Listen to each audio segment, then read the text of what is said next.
Meron po tayong kakapasok lamang na balita. Breaking news tayo ngayon. Senator Bato de la Rosa nakipaghabulan sa hallway sa mga tauhan po ng NBI, no?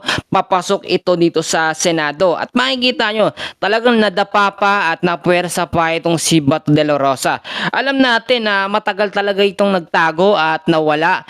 Pero ngayon, nagpakita siya, agara naman pong inilabas, no?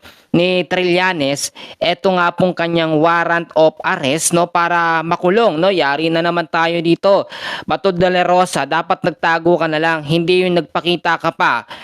Bumoto kasi siya, no, dito nga po sa Senado at nakita naman natin, nagbigay agad yon ng mainit na tensyon dito nga po sa Senado at yung kanyang pagpapakita muli talagang very viral ito at pinag-uusapan kasi meron na siyang warrant matagal na talaga ngayon lamang ho talaga ito mailalabas kasi nagpakita na itong si Bato de la Rosa. Kung makikita ho ninyo ang ginawa dito ni Bato, kaya po siya tumakbo, gusto niya o pinaplano niya talagang tumakas.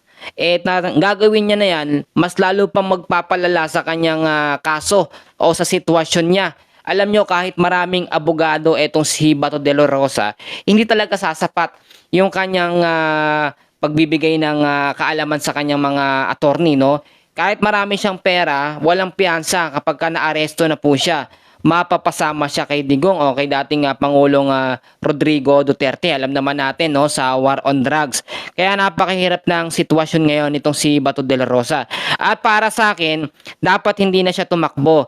Kasi ibig sabihin lamang, pagtakbo niya, pagpapakita ho ito na guilty siya doon sa kanyang kaso o sa kanyang sitwasyon. Ang dapat na ginawa dito ni Bato de la Rosa, kinalmahan niya lang yung sarili niya. Pwede naman mangyari yun Titignan niyo mabuti, nakipaghabulan pa siya, bandang dulo, mahahabol naman din siya. Wala din mangyayari. Ito yung sinasabi natin na wrong move na ginawa ni Bato de la Rosa. At para sa akin, dapat nagtago na lamang siya at hindi na ho siya nagpakita. Kasi mas lalo lang lalala Mas lalo lang lalala ang sitwasyon na dapat po nananahimik na siya. So panoorin nyo yung update, yung video na ito, no, kung paano talaga tumakas etong si Senator Bato de la Rosa.